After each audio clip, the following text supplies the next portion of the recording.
Bene, dobar večer vsem, buonasera a tutti, benvenuti a questo secondo incontro dedicato una volta ancora al tema dell'apprendimento della lingua slovena dalla prima infanzia all'adolescenza. Secondo incontro che abbiamo deciso di organizzare a fronte dell'ampia partecipazione riscontrata nel corso della prima seduta svoltasi il 25 febbraio.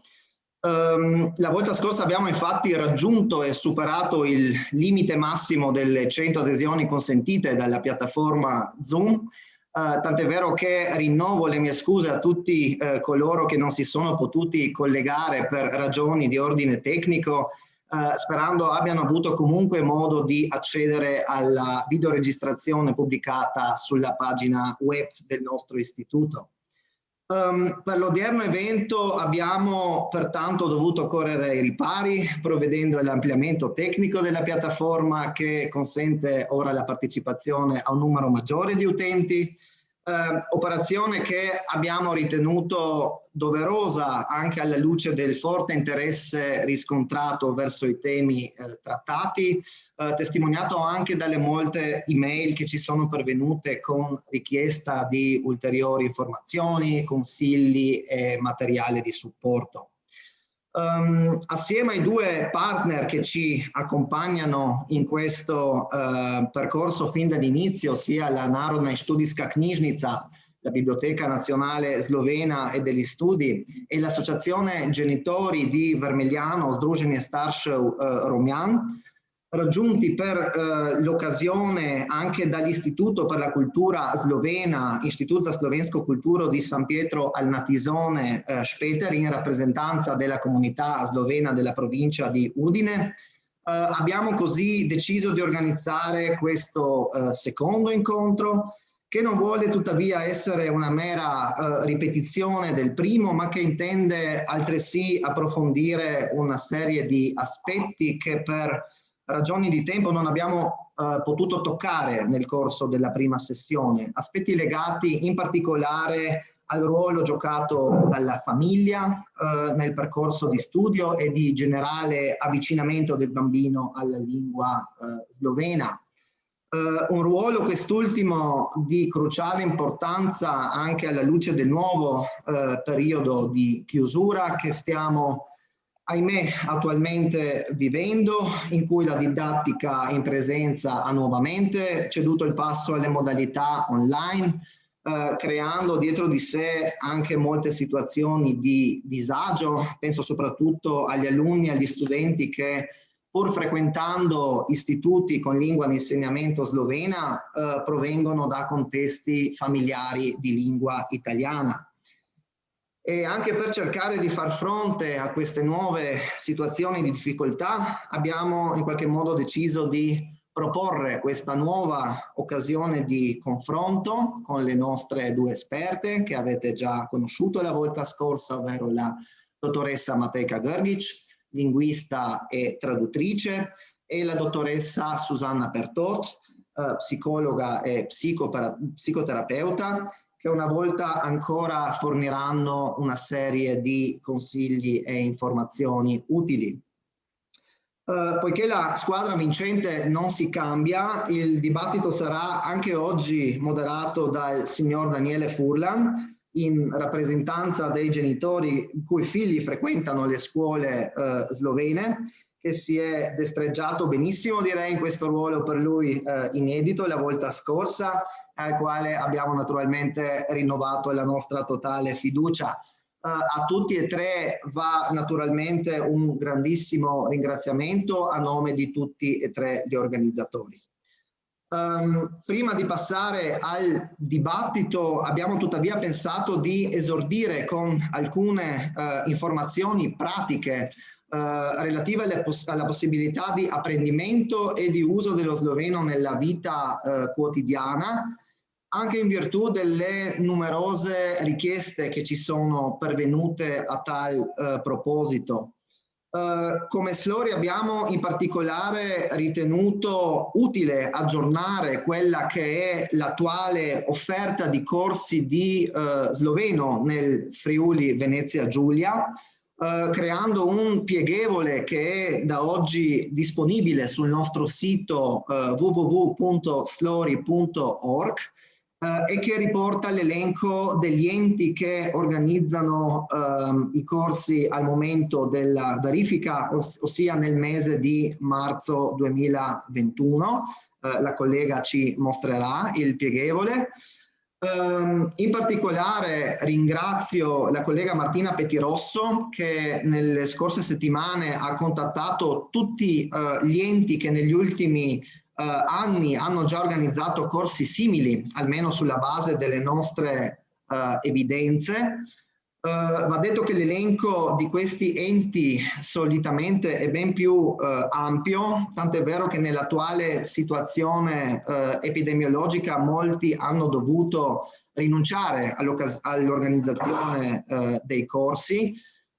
In passato questi si sono infatti svolti tendenzialmente in presenza, mentre al momento appaiono disponibili sostanzialmente soltanto nella modalità online.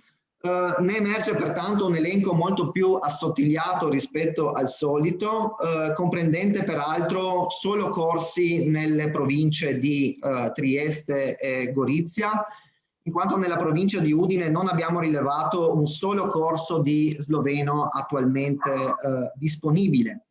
Abbiamo pertanto deciso di includere nell'offerta anche i corsi online attualmente organizzati nella vicina Slovenia per rendere il quadro quanto più ampio ed eterogeneo possibile e dare in tal modo una maggiore possibilità di scelta.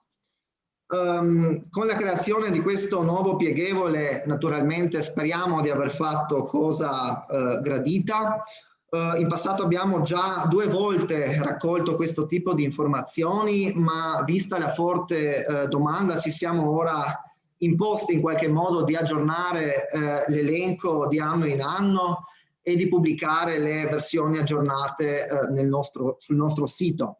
Vi invitiamo pertanto a seguire quella che è la nostra attività, che peraltro comprende tutta una serie di ulteriori iniziative che qui non posso esporre per ragioni di tempo. Se siete interessati a ricevere le nostre informazioni sui nostri servizi e sui nostri eventi, vi invitiamo a mandarci una mail all'indirizzo info@slory.org. Saremo naturalmente ben lieti di tenervi aggiornati. Ringraziandovi per l'attenzione, sono ora a cedere la parola anche agli altri coorganizzatori dell'odierno evento che presenteranno molto brevemente la loro attività. A partire dalla collega Luisa Gergolet, direttrice della Narodna Študijska knjižnica, Biblioteca Nazionale Slovena e degli Studi.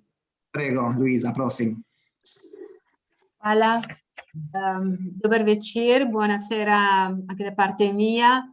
Sì, durante il primo incontro ho notato che sì, molti genitori chiedevano suggerimenti su come mantenere viva la lingua appena imparata o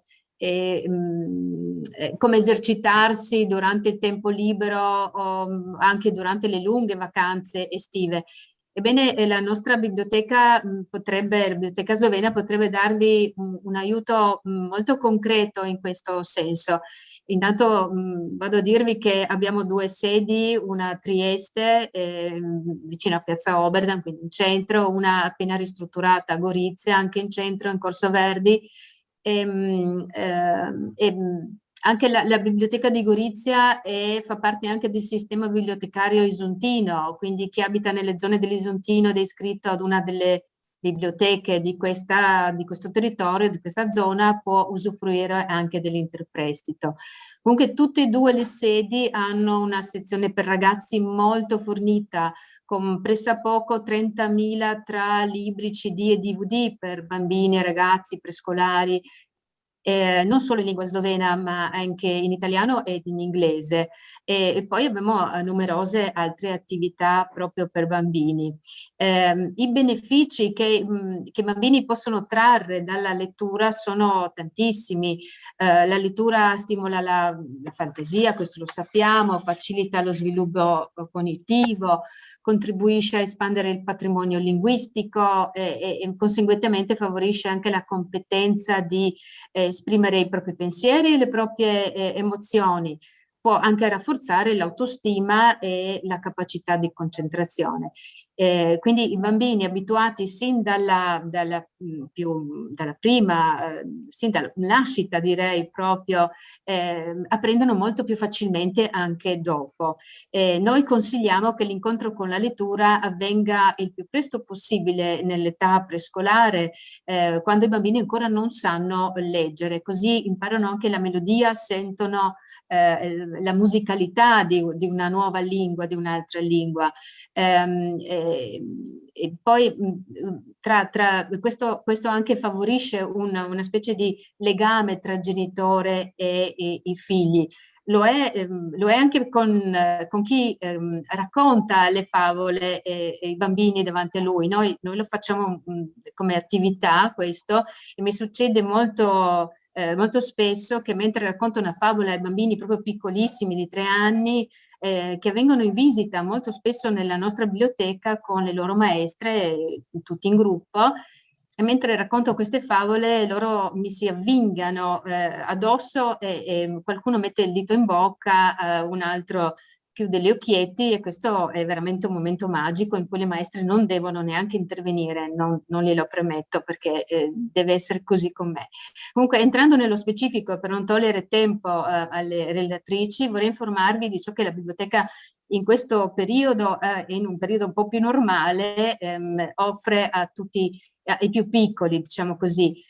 Intanto vi invito a visitare il nostro sito, la nostra pagina web, che è www.knjižnica.it, che Knjižnica è la traduzione di biblioteca, quindi magari poi lo scrivo nella chat così sarà più facile, e lì troverete tutte le nostre attività organizzate per i bambini. Tra queste, in un periodo di normalità, e speriamo di arrivarci il più presto possibile, si svolgono settimanalmente queste di cui parlavo prima, gli incontri per bambini, queste orette per bambini, come chiamiamo noi. E queste nel periodo estivo si spostano a Sistiana, a Castelreggio, ogni venerdì alle 10 di mattina, così anche d'estate ci sono. E ad ogni incontro poi segue anche un piccolo laboratorio così seguito dalle bibliotecarie. Oltre a questi incontri per bambini, organizziamo anche incontri per i genitori in cui spieghiamo cosa significa avvicinarsi alla lettura, come far avvicinare i bambini alla lettura e cose di questo genere. Attraverso poi questa, non lo spieghiamo ai genitori, che attraverso la lettura, e lo ripeto, i vostri figli acquisiranno più velocemente i vocaboli nuovi e saranno anche più sciolti nello scrivere e nell'esprimersi durante le interrogazioni. Nei libri dei bambini troviamo vocaboli che trattano il quotidiano, il cibo, di tutto e di più, quindi impareranno veramente la lingua e sapranno esprimersi bene. E in questo potete come genitori seguirli, stare con loro, perché so che volete capire cosa stanno imparando a scuola, quali nuovi vocaboli, e interagendo con loro farete in modo che loro vi imparino insieme a voi.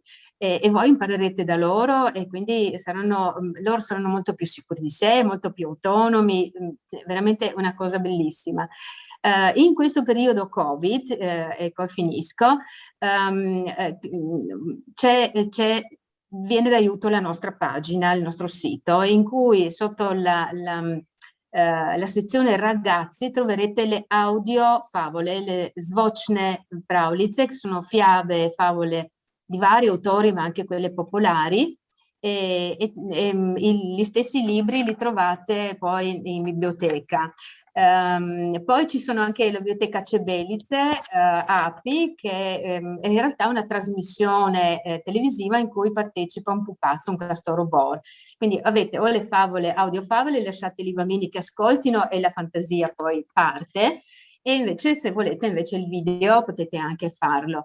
Inoltre, e questo è per tutti, c'è la possibilità del prestito degli ebook, naturalmente gratuitamente per i nostri utenti sul portale Biblos, grazie alla collaborazione con la Biblioteca di Capodistria. Qui ci sono migliaia di libri per tutte le fasce d'età. Insomma, vi basta consultare la pagina o chiamare le mie colleghe, vi spiegheranno tutto, vi aiuteranno e saprete ogni cosa. Ecco, così potranno esercitarsi anche i bambini nella lingua slovena. Sappiate che con questo voi state offrendo ai vostri figli un'occasione veramente unica, fondamentale per la loro vita sia scolastica, lavorativa un giorno, ma anche personale, di grande arricchimento, che poi sarà un arricchimento per tutta la famiglia. Coglietela, anche se ora vi sembra un percorso difficile, non lo sarà, ma le cose difficili danno molta più soddisfazione e portano anche molto più lontano. Grazie. Najlepša hvala, Luisa, grazie tante per queste utilissime informazioni. Attendiamo tutti con trepidazione e curiosità l'apertura, in particolare della nuova sezione nel Trgovski dom di Gorizia, che speriamo naturalmente avverrà a breve. Ora chiedo alla collega di lanciare un brevissimo video di presentazione dell'associazione genitori di Vermigliano Romian, creato da parte del membro del collettivo, membro del direttivo, la signora Elisa Paoluzzi. Buonasera a tutti, sono Elisa Paoluzzi, faccio parte del direttivo dell'associazione dei genitori della scuola di lingua slovena di Vermigliano. Vi chiedo scusa per la modalità con la quale intervengo a questa riunione, purtroppo ho un impegno che non sono riuscita a spostare proprio alle 6. E ho chiesto di rubare un minuto alla conferenza solo e unicamente per poter raccontare a chi non ci conosce qualche cosa in merito alla nostra associazione. Siamo presenti sul territorio ormai da più di 30 anni. Le persone che partecipano alla nostra associazione sono tutti genitori volontari e organizziamo attività principalmente per i nostri bambini, intese per poter continuare a parlare la lingua slovena al di fuori dell'ambiente scolastico. Pertanto facciamo centri estivi, centri invernali, attività pomeridiane extrascolastiche, anche eventualmente musicali o comunque approfondimenti linguistici. Abbiamo un occhio anche per i genitori, facciamo corsi di lingua slovena anche per i genitori per dar modo appunto ai genitori di seguire i bambini durante il percorso scolastico. Ci sarebbero un sacco di altre cose da dire, però non voglio rubare più tempo alla conferenza, pertanto vi dico che potete trovarci alla nostra pagina Facebook, noi siamo alla pagina AG Vermigliano, oppure scriverci una mail all'indirizzo zs.romian con la J 01 il numero @gmail.com. Chiunque volesse partecipare alle nostre riunioni o sapere qualche cosa di più può contattarci liberamente, le nostre porte sono sempre aperte. Grazie e vi auguro buon proseguimento. Bene, spero che questa prima parte sia stata utile e costruttiva, soprattutto in termini di informazioni pratiche acquisite. Sono sicuro che la seconda parte, quella di contenuto, lo sarà ancora di più. Pertanto cedo la parola ai protagonisti dell'odierno dibattito, in particolare a Daniele Furlan per la sua introduzione. Ricordo ancora, per chi non avesse avuto la possibilità di partecipare o per chi volesse riascoltare il dibattito, anche questo secondo incontro sarà interamente videoregistrato e il video sarà disponibile nei prossimi giorni sulla pagina web dello Slori. Grazie e buona continuazione. A te la parola, Daniele. Grazie, buonasera a tutti. Buonasera a tutti, da Berbici Russem. Innanzitutto mi presento, sono Daniele Furlan.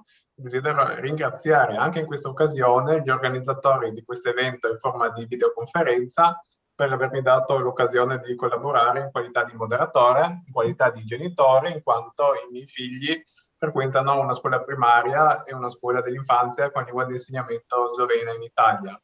Ormai, trattandosi di un secondo incontro che fa seguito a quello di febbraio, la cui registrazione è disponibile in rete, come ha accennato il direttore Dilan Jagodic, possiamo affermare che questa nuova modalità di comunicazione non rappresenta più un elemento di novità, bensì un'alternativa tutto sommato valida ed alquanto efficace alle conferenze dal vivo, soprattutto in relazione alla situazione contingente che stiamo vivendo tutti noi. Visto che ad oggi perdurano le restrizioni dovute allo stato di emergenza epidemiologica in corso, siamo di nuovo qui davanti ai nostri schermi per approfondire ulteriori temi legati all'apprendimento della lingua slovena dall'infanzia all'adolescenza da parte di soggetti che non conoscono la lingua slovena o forse la conoscono solo parzialmente o magari a livello di alcune varietà linguistiche dello sloveno. E in questo modo cercheremo di offrire al pubblico informazioni, consigli pratici, spunti di riflessione e suggerimenti. Mentre nello scorso incontro abbiamo affrontato tematiche quali il bilinguismo e il plurilinguismo nei bambini, il loro grado di sviluppo nella prima infanzia, l'apprendimento dello sloveno come seconda lingua a scuola e al di fuori di essa, il ruolo della famiglia in tale contesto, oggi, durante questa seconda parte dell'incontro, converseremo con le ricercatrici Susanna Pertot e Matejka Grgic sui temi riguardanti nello specifico le dinamiche linguistiche e non nell'ambito della famiglia mistilingue o italofona, dove ci sono figli che apprendono lo sloveno senza averne conoscenze pregresse. Inoltre, focalizzeremo la nostra attenzione sulle risorse materiali e immateriali atte a favorire l'apprendimento della lingua slovena in famiglia e in altri ambiti, come ad esempio nel campo dello sport o delle attività extrascolastiche e nel tempo libero. E lo faremo nel contesto scolastico attuale che ci vede un po' tutti impegnati con la cosiddetta didattica a distanza a causa della concomitante sospensione delle lezioni e dei servizi educativi in presenza per i nostri figli. Seguirà poi una terza parte durante la quale il pubblico potrà rivolgere alcune domande alle relatrici utilizzando la chat della piattaforma Zoom, come vedo che state già correttamente facendo. Ovviamente confidiamo in una partecipazione attiva del pubblico come è avvenuto durante lo scorso incontro. Successivamente sarà mio compito quello di dar voce alle vostre domande ponendole alle nostre relatrici. Tuttavia, nulla vieta che i partecipanti possano interagire con la chat scrivendo le domande o le osservazioni anche nel corso del dibattito odierno. Prima di iniziare dunque ad affrontare i temi principali dell'incontro odierno, vi presento brevemente le dottoresse Matejka Grgic e Susanna Pertot che sono qui con noi oggi. Quindi abbiamo dall'altra parte dei nostri schermi la dottoressa Matejka Grgic dello SLORI, linguista, traduttrice e interprete, si occupa prevalentemente di ricerche in ambito sociolinguistico, politiche linguistiche, fenomeni di contatto e terminologie settoriali che inviterei a salutare brevemente il pubblico. Buonasera, salve, benvenuti, dobrodošli, dobro večer a tutti quanti. Eccomi qui, io sono pronta a rispondere alle domande di Daniele, a interagire con la collega Susanna Pertot, con la quale collaboro ormai da moltissimi anni, ma soprattutto a rispondere alle vostre domande, ai vostri dubbi, a quelli che possono essere le vostre esperienze anche già nell'ambito di un'educazione bilingue e plurilingue, quindi eccomi qui, direi di iniziare. Grazie. Inoltre abbiamo anche il piacere di ospitare la dottoressa Susanna Pertot, che è psicologa psicoterapeuta e oltre ad essere docente all'Università del Litorale di Capodistria, nelle sue ricerche si occupa di bilinguismo, educazione bilingue e di identità etnica in ambiente plurilingue e collabora con lo SLORI, quindi inviterei anche la dottoressa Pertot a rivolgere un breve cenno di saluto al nostro pubblico. Buonasera, dobar večer. Per non ripetere quello che ha detto Matejka, dico che anch'io sono a disposizione e sono veramente felice di poter partecipare a questo incontro. Grazie. Molto bene. E vista l'attualità dei temi riguardante la temporanea chiusura delle istituzioni scolastiche ed educative e del maggior tempo che trascorriamo tra le mura domestiche assieme ai nostri figli, per iniziare vorrei chiedere a Susanna Pertot se stare chiusi in casa porta effettivamente all'aumento di tensioni e separazioni. Stare chiusi in casa obbliga le famiglie a passare tanto tempo insieme. In effetti, come sappiamo, se non per esperienza diretta, ma per averlo letto, la convivenza forzata e soprattutto la difficoltà ad avere uno spazio privato possono portare all'emergere di conflitti. Ad esempio, possono emergere anche conflitti preesistenti, irrisolti circa la scelta della scuola per i figli. Già è difficile lavorare per i genitori da casa e nel contempo anche seguire i figli che richiedono attenzione, magari anche volerli assistere nello studio in una lingua che non conoscono. Insomma, queste situazioni alle volte possono anche portare all'esasperazione se non si è convinti fino in fondo della scelta che si è fatta. Può succedere, ad esempio, che la scelta della scuola non sia stata negoziata tra i genitori del bambino, ma sia stata in un certo qual senso subita da uno dei due e che ora, in un momento di difficoltà, magari rivendica la propria posizione. Passando a Matejka Grgić, visto che parliamo dello sloveno in famiglia, vorrei chiedere come possiamo gestire la lingua slovena nel contesto familiare e nel contesto più specifico di una famiglia magari italofona nella quale i genitori non conoscono la lingua slovena. Innanzitutto vorrei ricollegarmi a quello che ha detto la collega Susanna Pertot. Oggi viviamo in una situazione che per tutti noi strana, inusuale, anche se oramai perdura più o meno da un anno, tuttavia, insomma, dobbiamo ancora abituarci a questa situazione. Vero è che in questa situazione può in qualche maniera aiutarci la tecnologia, come ci aiuta oggi ad avere questo nostro incontro su Zoom. Così può aiutare anche i bambini, gli adolescenti, le loro famiglie, ma anche chi impara una lingua da adulto a ricorrere a risorse online. Prima abbiamo visto, e forse verrà anche pubblicato poi sulla chat il link all'opuscolo sui vari corsi di sloveno, ma insomma sono una delle risorse possibili online. In realtà ce ne sono moltissime, gli stessi insegnanti sicuramente potranno indirizzarvi verso qualcuna di queste risorse online per i ragazzi, ma anche per gli adulti. Direi che è una possibilità di gestire l'apprendimento di una lingua anche in questo momento un po' difficile. Come le ricerche che citava la collega hanno dimostrato che sì, è un periodo che può far nascere, può far scaturire o comunque venire a galla delle tensioni in famiglia, e anche un periodo, le ricerche lo dimostrano, di studio delle lingue straniere, cioè tantissima gente sta imparando delle lingue straniere, ovviamente a vari livelli, con corsi online. Ed è una cosa che io comunque inviterei a fare tutti, cioè i genitori che iscrivono i bambini in una scuola slovena, se non sanno lo sloveno è comunque utile e prezioso che imparino almeno qualche parola di sloveno. Questo anche per far vedere al figlio, alla figlia, l'importanza che danno a questa lingua e di poter interagire, ma non dico grandi discorsi, ma quantomeno insomma entrare in una scuola slovena, salutare in sloveno le maestre, ringraziarle, dire due parole, non so, per l'occasione, che ne so, buon Natale, buona Pasqua, eccetera, eccetera. Mi sembra che sia un messaggio molto importante da dare anche ai ragazzi. Grazie. Prima di continuare abbiamo solo una comunicazione di servizio e invitiamo tutti i partecipanti a spegnere le telecamere se possibile, così riusciamo a garantire una migliore fruizione, una migliore qualità del collegamento audio e video per tutti. Grazie. Potete sempre utilizzare la chat nel caso vogliate comunicare. Abbiamo parlato di appunto famiglie mistilingue e in alcune coppie miste può verificarsi un caso nel quale i genitori litigano e in questo caso la lingua può diventare un campo di battaglia. Come mai succede ciò? Chiederei a Susanna Pertot. Forse il microfono.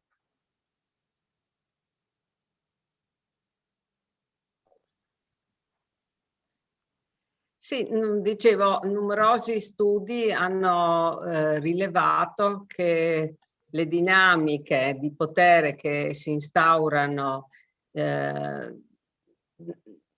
volte tra le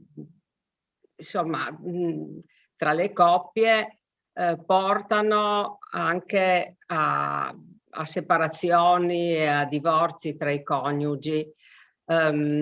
Insomma, i coniugi in questo caso possono, uno dei coniugi, no, può alle volte includere quando appunto in sede di separazione anche la richiesta di far abbandonare l'uso o limitare l'acquisizione della lingua dell'altro genitore, no? Fino proprio a impedire la scolarizzazione del bambino in questa lingua. Spesso chi dei due pone limitazioni all'uso dell'altra lingua vuole in realtà colpire l'altro, insomma il partner e non il bambino. Oppure si litiga sulla lingua per non litigare, ovvero affrontare e negoziare ben altri problemi. Cioè, questo tipo di situazione pone il bambino in una posizione molto conflittuale, no? Perché essa non viene vissuta come una disputa tra genitori, ma proprio come una disputa che riguarda una parte della immagine di sé, dell'immagine del bambino, che il bambino ha di sé. E se consideriamo appunto l'ottica del bambino, come vive questa situazione il bambino? Ovvero, cosa comporta per il bambino l'abbandono della lingua di uno dei genitori? Per i bambini nati in famiglie linguisticamente miste, entrambe le lingue sono intrise di affettività. Insomma, la conoscenza della lingua materna di ciascun genitore è una componente importante, se non addirittura fondamentale, dell'identità culturale del bambino, per le sue radici, ovvero anche per il suo senso di appartenenza alla famiglia di origine del genitore e in generale anche al gruppo dei parlanti la lingua a cui appartiene il genitore o ciascuno dei genitori. Pertanto, nei rapporti tra bambino e genitori, la comunicazione nella lingua materna di ciascuno è veramente essenziale, no? Se la lingua di uno dei genitori viene abbandonata, può accadere che si verifichino dei cambiamenti indesiderati nei rapporti affettivi tra genitori e figli. I figli possono vivere questo mancato uso della lingua come una lacerazione nel rapporto affettivo con i genitori, no? Perciò gli esperti ritengono che nessuna delle due lingue dei genitori debba essere in alcun caso abbandonata, no? E poi aggiungerei che nel caso in cui uno dei genitori appartenga a una minoranza linguistica, il diritto dei figli a imparare e essere scolarizzati nella lingua di minoranza può essere visto anche in un'accezione più ampia, no? Perché fa parte dei diritti delle minoranze la conservazione della lingua stessa e la trasmissione anche transgenerazionale del patrimonio culturale, no? Questi diritti sono considerati fondamentali e la loro presenza, ovvero la loro assenza in un determinato territorio, indica anche il livello di tutela che la maggioranza riserva alla minoranza. Grazie, finora appunto abbiamo parlato di dimensione familiare e anche di dimensione transgenerazionale. All'interno della famiglia appunto hanno anche un ruolo importante magari i nonni e al di fuori della famiglia magari anche gli amici e conoscenti possono avere un ruolo importante nella trasmissione della lingua. E in tal senso, quale aiuto possono offrire i genitori, oltre ai genitori, diciamo i nonni, gli amici e i conoscenti? E anche se pensiamo a fratelli o sorelle maggiori che magari frequentano le scuole con lingua di insegnamento slovena e magari hanno a loro volta appunto fratelli o sorelle minori che frequentano un grado inferiore di istruzione. Passerei la parola a Matejka. Sì, fino a non molto tempo fa l'uso di altre lingue, e qui parlo in generale di altre lingue, veniva sconsigliato addirittura dagli insegnanti, cioè si diceva che il bambino doveva imparare prima bene una lingua, non si sapeva cosa significasse bene, ma insomma doveva prima imparare bene una lingua e poi procedere all'acquisizione di altre lingue. Questo è stato, si è dimostrato essere non solo un falso mito, ma anche un mito che poteva poi provocare effettivamente un mancato bilinguismo da parte del bambino. Quindi oggi si va in direzione opposta. Le ricerche fatte un po' in tutto il mondo hanno dimostrato che il bambino può imparare un numero indefinito di lingue fin dalla nascita, a patto che sia esposto, ecco questa è la parola chiave, no? Che gli sia garantita l'esposizione linguistica. Che cosa succede? Che cosa significa questo?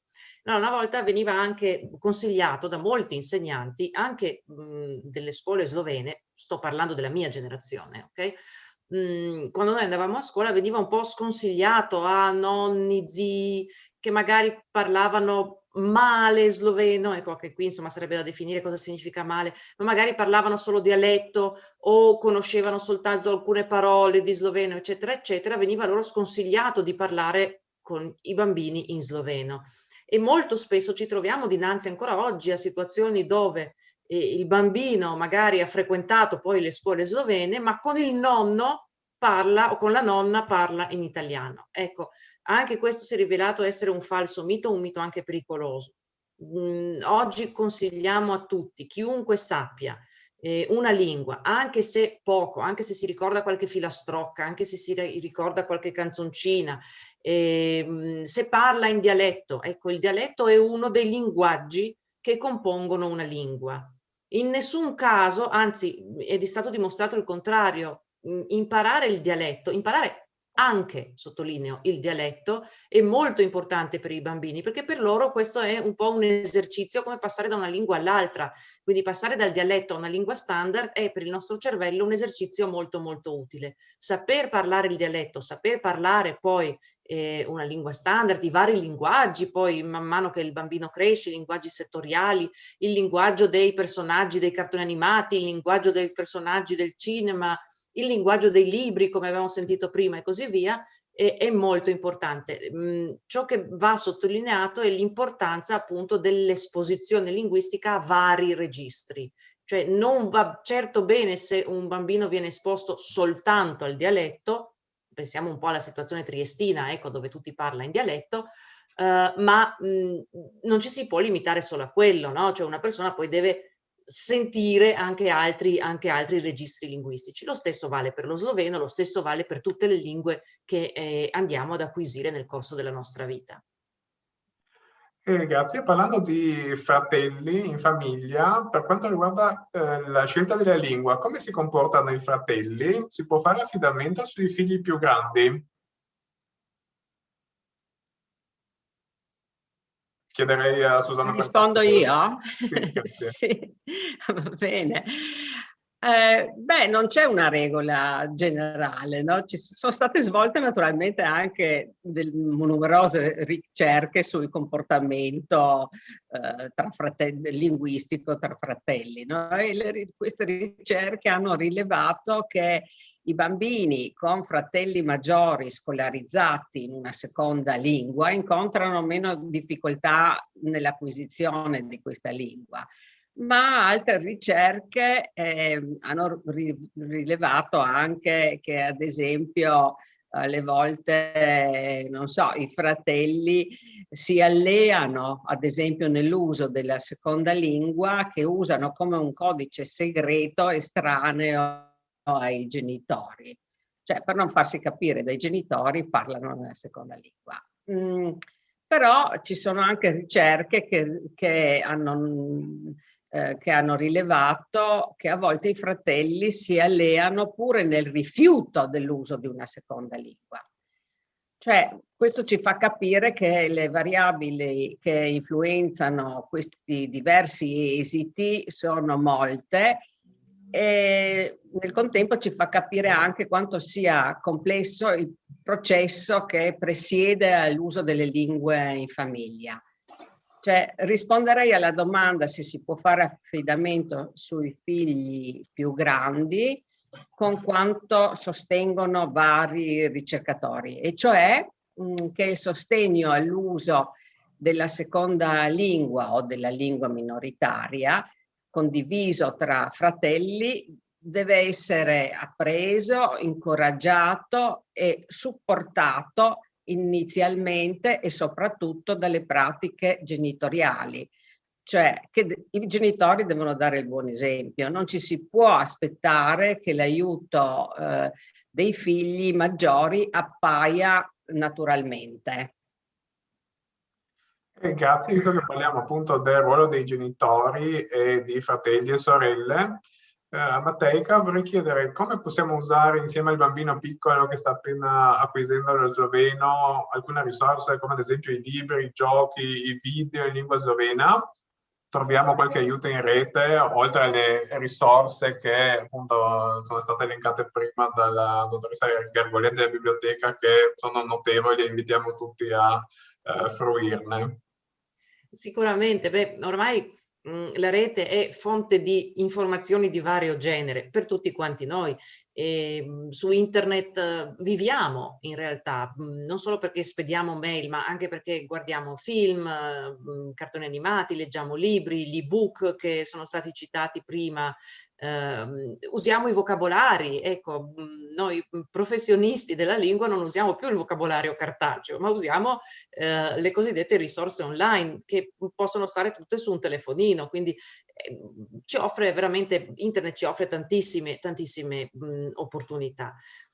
Tra l'altro ci dà anche l'opportunità di trovarci, diciamo, in un ambiente che più o meno, ecco, non vorrei dire completamente, ma offre una buona approssimazione di quella che potrebbe essere una full immersion in un ambiente linguistico.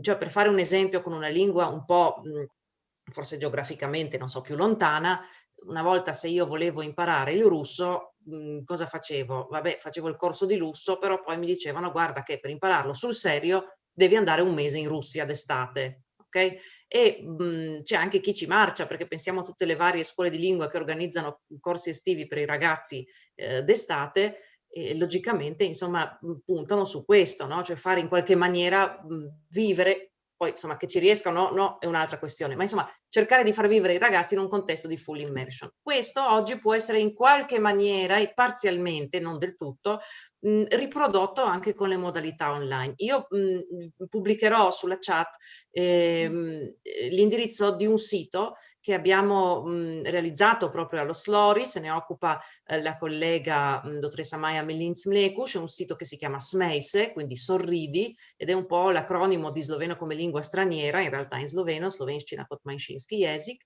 e su questo sito si trovano dei materiali per varie fasce d'età che possono essere utilizzati sia dagli insegnanti sia anche in parte diciamo dalle famiglie, e che possono indirizzare poi i bambini verso cartoni animati, giochi online e strumenti di questo genere, che ovviamente non possono in alcun modo sopperire a quello che poi sarà un giorno, si spera, quanto prima, anche il contatto fisico e anche la possibilità ovviamente magari di andare a fare veramente una vacanza in un ambiente di full immersion. Ma insomma se ne riparla a epidemia finita, però intanto ci si aiuta come si può con le risorse online.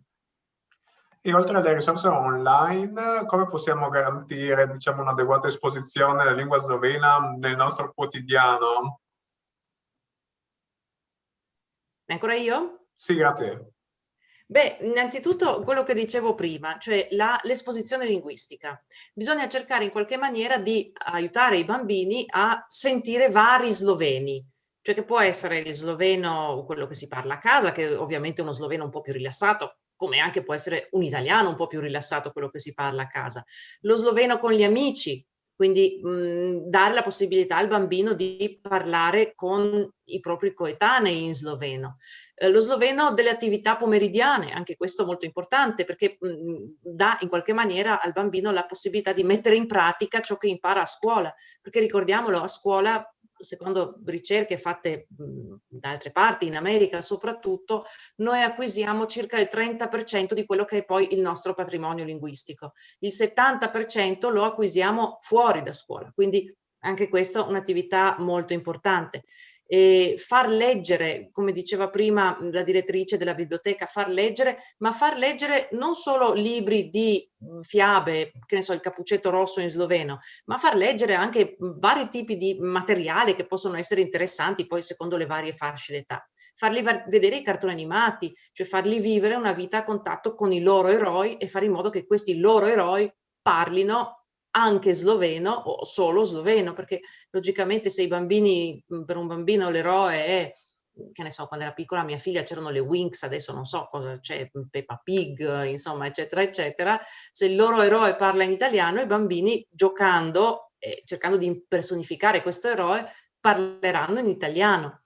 E quindi si cerca in qualche maniera di far parlare i loro eroi anche in sloveno. Quindi più esposizione da più canali possibili, vanno bene nonni, zii, parenti, amici, la scuola, i compagni di scuola, le attività pomeridiane e poi tutto quello che è il mondo della produzione generale, letteraria, internet, film e così via in sloveno.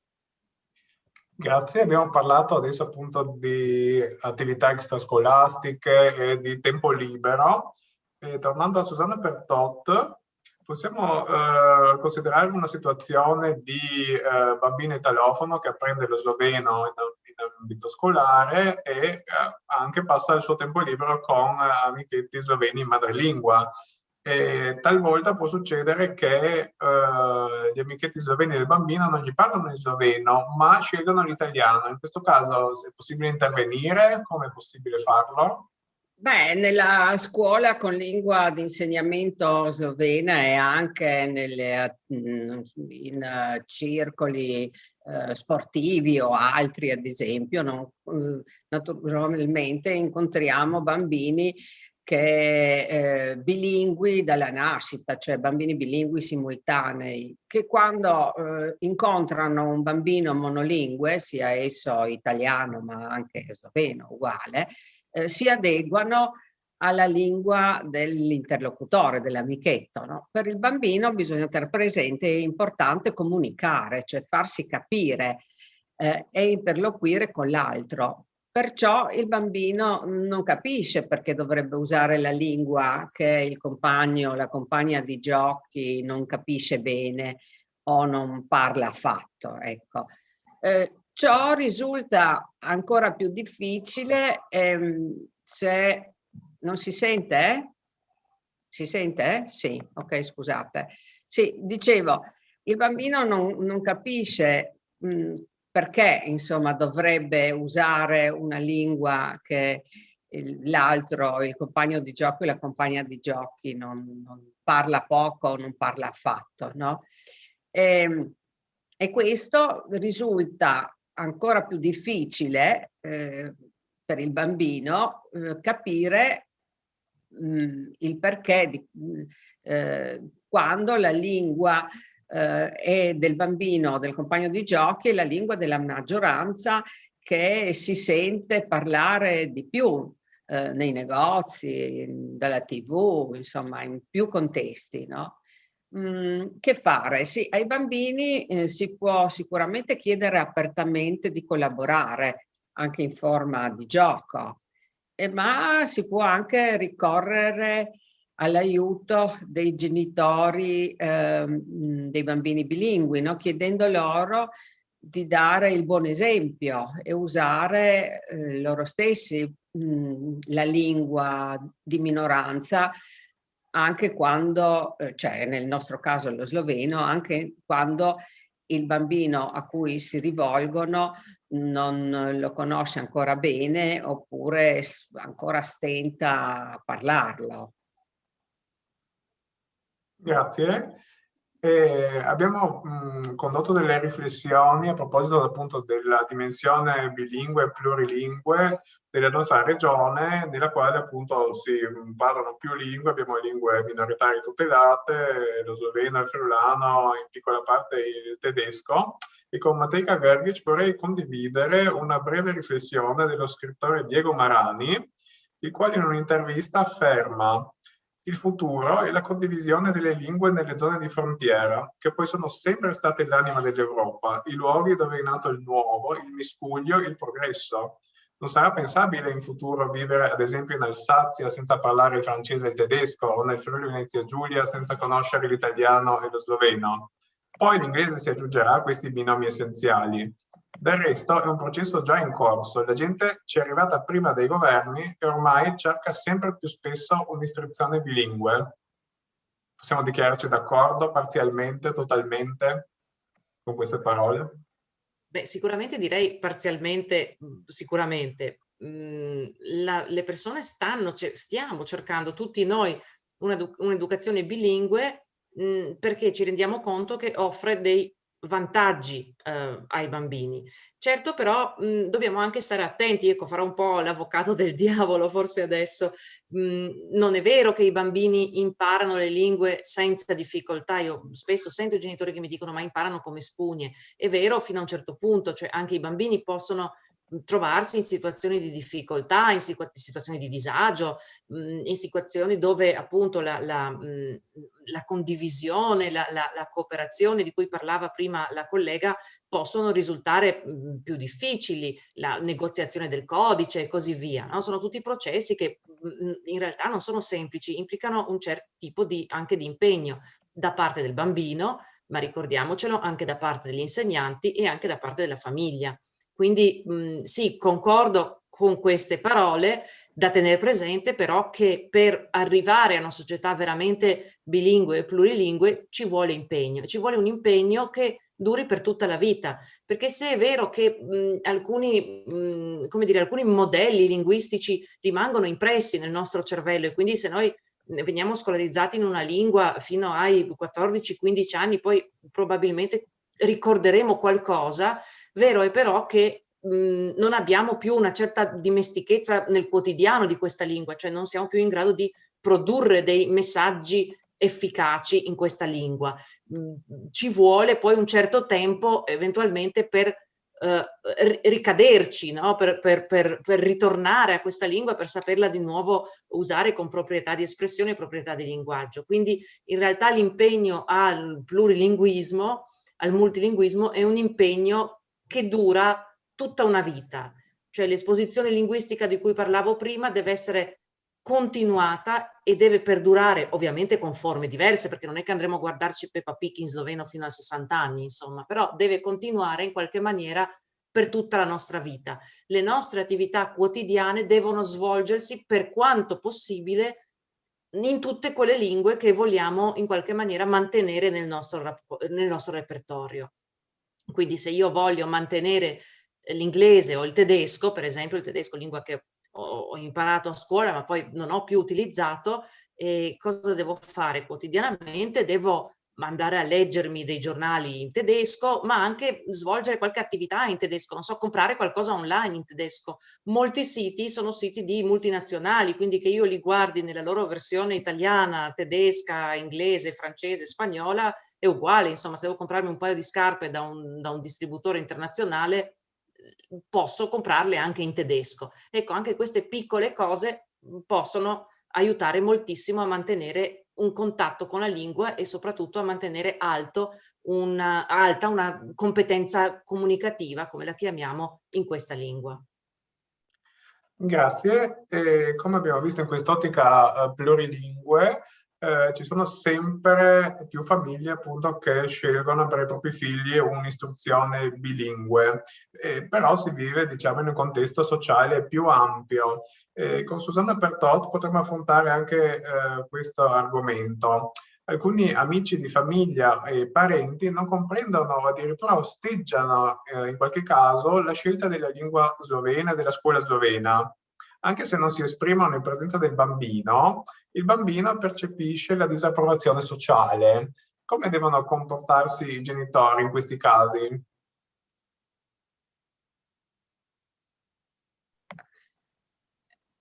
Ecco, dovevo accendere l'audio.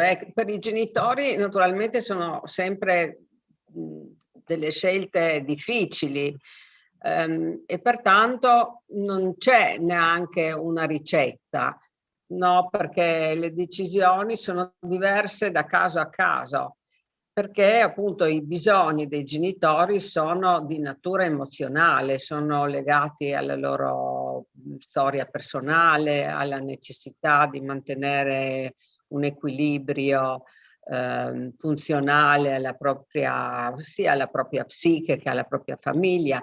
Pertanto proprio non esiste un consiglio valido per tutti, no? Esistono però dei consigli tecnici sui quali è utile riflettere, anche se magari non li riteniamo adatti al nostro caso.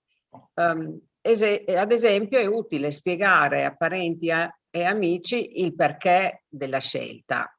Se non capiscono, non è necessario cercare di convincerli che abbiamo ragione.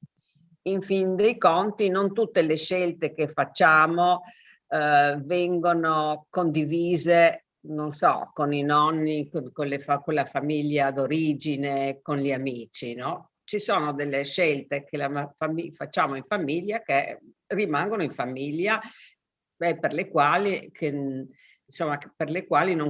non chiediamo consiglio o non abbiamo bisogno di motivare agli altri.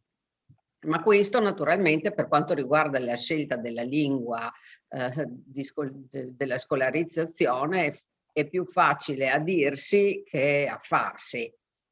E in effetti a volte è difficile mantenere una tale posizione, no? Ad esempio i nonni potrebbero, e qualche volta mi si dice che succede, i nonni potrebbero ad esempio sentirsi, che ne so, esclusi dalla recita di Natale che si svolge in una lingua loro incomprensibile, o non capire che la scuola è per quanto riguarda la scuola slovena, che la scuola è una scuola con lingua di insegnamento slovena e non è una scuola bilingue.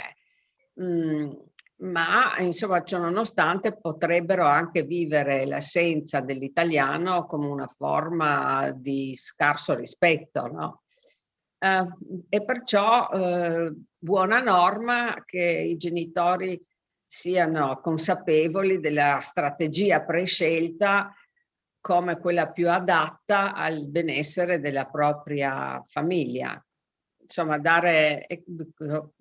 diciamo che dare consigli su questo punto è un po' difficile, perché appunto ogni famiglia ha una propria storia e i propri bisogni anche di natura, appunto, ripeto, emozionale. Grazie. Ora noto con piacere che stanno arrivando alcune domande da parte del pubblico. Abbiamo qui un utente che, a parte i ringraziamenti per le importanti informazioni che stiamo condividendo nel nostro incontro, ci dice questo. Noi siamo una famiglia di lingua italiana. Nostro figlio ha frequentato l'asilo nido sloveno, ora sta frequentando la scuola materna slovena. Frequenta le attività della biblioteca, le attività sportive in lingua slovena, segue i cartoni animati in lingua slovena, eccetera. Qual è la vostra opinione sul proseguo del percorso con la scuola elementare? Il nostro dubbio è se saremo in grado di seguirlo in una lingua che non conosciamo, però pensiamo che la scuola elementare sia fondamentale per imparare a leggere e a scrivere. Forse Matejka può darci qualche aiuto in tal senso. Beh, io inizierei più o meno con le stesse parole che abbiamo appena sentito dalla collega, cioè dare un consiglio non conoscendo né famiglia, né bambino, né situazione è molto difficile. Cioè io non posso dire adesso a questa famiglia fate questo e sarete felici e contenti. Ciò che posso dire è cioè darvi uno spunto di riflessione forse. I bambini, come dicevo prima, tendono, anche gli adulti, tendono a dimenticare la lingua che imparano se non la utilizzano poi avanti, negli anni a venire, in maniera continuativa. Quindi forse da chiedersi è qual è la finalità, cioè perché abbiamo iscritto nostro figlio a un asilo nido sloveno, a una scuola dell'infanzia slovena, eccetera, eccetera. Se il fine è quello l'obiettivo, diciamo, da raggiungere, è quello di crescere un figlio, una figlia bilingue o plurilingue, cioè in grado di esprimersi con proprietà di linguaggio anche in sloveno, oltre che all'italiano, diciamo che sicuramente non possiamo fermarci qui, perché entro pochissimi mesi, pochissimi anni, tutto ciò che questo bambino ha imparato, come abbiamo sentito, anche con un certo impegno, quindi pomeriggi, biblioteca, cartoni animati, eccetera, eccetera, lo dimenticherà. Cioè ricorderà forse qualche verso di qualche canzoncina, qualche filastrocca, ma questo è quanto. Quindi se l'obiettivo è crescere una persona in grado di esprimersi anche in sloveno, direi che è necessario proseguire questo percorso. Gli specialisti, gli esperti del settore dicono proseguire quantomeno fino all'adolescenza, quindi diciamo più o meno grosso modo fino alla terza media, però diciamo che comunque sarà un risultato parziale, perché come dicevo, cioè la lingua è un progetto, come si dice in inglese per dare un tono di eleganza al discorso, di lifelong learning, cioè un percorso che dura una vita, ecco, questo. Poi per quanto riguarda seguire i figli, ecco, io dico sempre una cosa per la quale i genitori, mamme, maestre, papà e altri mi guardano in maniera stupita e attoliti, cioè non seguite i figli nei compiti, aiutateli in senso generale, non so, spronateli a fare del loro meglio, eccetera, eccetera, insomma, a prepararsi la cartella, a non dimenticare i quaderni a casa e queste cose qui, ma non seguiteli nei compiti, perché il compito è il compito del bambino e gli insegnanti assegnano i compiti ai bambini per vedere cosa sanno i bambini, non cosa sanno i genitori. Ecco, questo come consiglio che vale un po' per tutti, indipendentemente dal tipo di scuola scelto.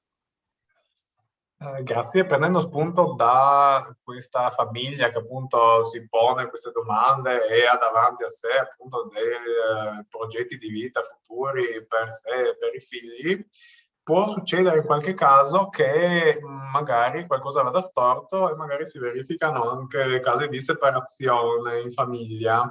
E tornando a Susanna Pertot, vorrei chiedere perché accade che durante la separazione una coppia possa rimettere in discussione la scelta della scuola che era stata fatta per i figli? Beh, può essere per ragioni simili a quelle di cui parlavamo prima, cioè non so, ragioni che portano la coppia a litigare sulla lingua, ma in realtà i problemi sono altri, no? Ma poi ma può succedere, e succede secondo me anche, che alcuni genitori proprio non se la sentano di portare avanti il progetto che hanno intrapreso insieme per i figli, no? Nei momenti, insomma, ogni separazione è un evento molto doloroso e alle volte i genitori si proiettano nel futuro come genitori single. Pensano di dover provvedere ai figli separatamente e pensano di non averne la forza. La separazione appunto è un momento doloroso e mette a dura prova tutta la famiglia. Alcuni genitori fanno fatica a pensare che anche se loro come coppia si separano, per i figli resteranno per sempre la mamma e il papà una coppia di genitori. Ed è importante che i genitori, anche se separati come coppia di adulti, insomma, si comportino e rimangano per i figli una coppia di genitori unita. Pertanto, pure le decisioni sulla scuola e la lingua di insegnamento della scuola, come anche tutte le altre decisioni che riguardano i figli, non vanno prese e portate avanti in comune accordo anche tra i genitori separati, che rimangono sempre una coppia, la coppia genitoriale per il bambino, no? La mamma e il papà che il bambino ha interiorizzato come coppia genitoriale.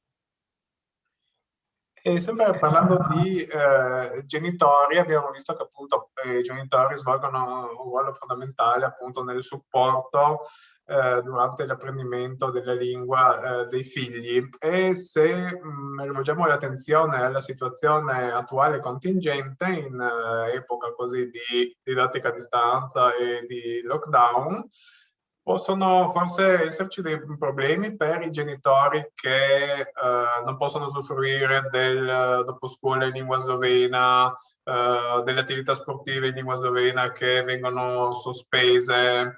Che conseguenze può avere la situazione contingente, diciamo, sul livello di apprendimento dei figli? Non soltanto se consideriamo questo lockdown attuale, ma se anche pensiamo a quanto abbiamo vissuto nel mese di marzo, aprile, maggio 2020.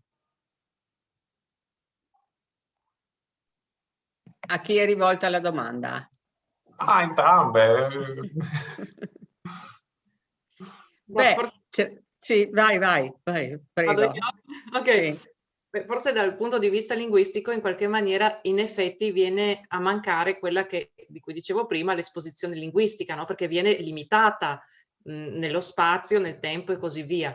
Tutte le associazioni, da quanto ne so, hanno cercato in qualche maniera di supplire a questa mancanza, quindi sì, certo, fare allenamento di, che ne so, pallavolo nel salotto di casa è un po' più difficile, però a quanto ne so le associazioni in qualche maniera si sono attrezzate, anche le scuole di musica, i vari doposcuola e così via. Ovviamente offrono ciò che è possibile offrire date le circostanze.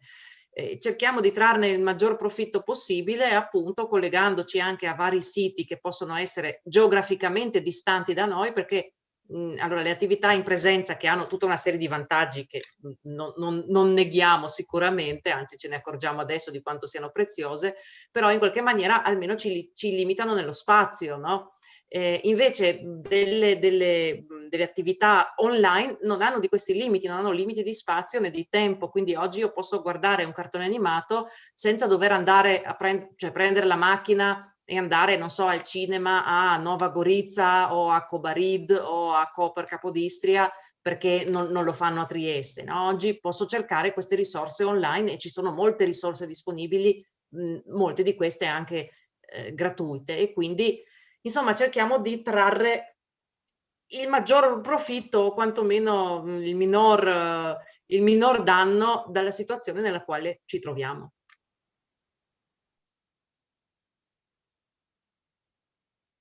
Anche Susanna Pertot può dirci qualcosa a tal proposito? Lockdown, esposizione linguistica, risorse online? Direi concordo con la collega Matejka Grgic e sottolineo anche l'importanza dell'esposizione alla lingua. Se non ci può essere un'esposizione in presenza, come si vuol dire oggi, sicuramente è utile che l'esposizione sia almeno alla lingua slovena usando i mezzi che abbiamo a disposizione in casa. Grazie. Abbiamo ancora una domanda da parte del pubblico. C'è una madre che ci scrive: mio figlio frequenta la materna in lingua slovena e noi in famiglia siamo tutti italofoni. Solo quest'anno, che è l'ultimo anno di asilo, ha manifestato qualche disagio, chiedendomi perché l'abbiamo messo in un asilo in cui parlano una lingua diversa, una lingua in cui lui ancora non riesce ad esprimersi pienamente, raccontando ad esempio le cose che succedono in famiglia, durante le vacanze, eccetera. Devo essere sincera, in questi momenti mi vengono dubbi sulla scelta fatta. Come possiamo aiutare, Monica? Sì. Può succedere che i bambini vogliano avere delle risposte ed è certamente giusto anche dargliele, no? Perché il bambino in questo caso sicuramente si starà chiedendo: ma perché, no? Perché i miei genitori hanno fatto questa scelta? E gli va data risposta. Bisogna anche poi dopo naturalmente incoraggiarlo e sostenerlo, nell'acquisizione dello sloveno, che il bambino sì, forse non comprende attualmente, non riesce a comprendere il perché della scelta dei genitori, no? I genitori allora lo devono anche, oltre che dar delle spiegazioni, anche sostenerlo, dirgli che è bravo, con ogni parola nuova che impara, no? E gioire per tutte le sue conquiste linguistiche. Anche Matejka è d'accordo? Ha qualcosa da aggiungere a tal proposito? Nulla da aggiungere, credo che sia stato detto tutto nel migliore dei modi. Sì, appunto, no? Cioè questo, incoraggiare veramente, cioè dare delle risposte, forse anche darsi delle risposte, perché molto spesso noi facciamo delle scelte, non solo linguistiche, ma anche di altro genere, così, un po' perché, non so, ci piace, ce l'hanno consigliato gli amici e così via. Come dicevo prima, il percorso di apprendimento di una lingua, ma soprattutto il percorso che ci permette di raggiungere e poi mantenere un'elevata capacità comunicativa in quella lingua, è un percorso che è lungo, può essere anche faticoso, anche per un bambino, e quindi sì, tutti noi dobbiamo darci delle risposte perché scegliamo un tipo di percorso anziché un altro. Grazie. Oggi, se posso essere così sincera, noto che il pubblico è un po' più così freddo, forse, non so, meno partecipe rispetto allo scorso incontro, dove in effetti c'è stato un maggiore scambio di informazioni, domande, comunicazione un po' più diretta, ma comunque diciamo che notiamo che insomma, l'apprezzamento da parte di chi ha scritto qualcosa nella chat è insomma sincero e quindi ci fa piacere. E se non ci sono altre domande o altri argomenti da affrontare, direi che possiamo concludere il nostro incontro. E nel ringraziare le dottoresse Pertot e Görgic per i loro contributi, gli enti che hanno organizzato l'evento odierno e il gentile pubblico per la partecipazione. Speriamo di avervi offerto una panoramica quanto più ampia possibile sugli aspetti riguardanti l'apprendimento dello sloveno dalla prima infanzia all'adolescenza nel Friuli Venezia Giulia. E prima di passare appunto all'aneddoto finale, vedo che ci sono dei ringraziamenti nella chat.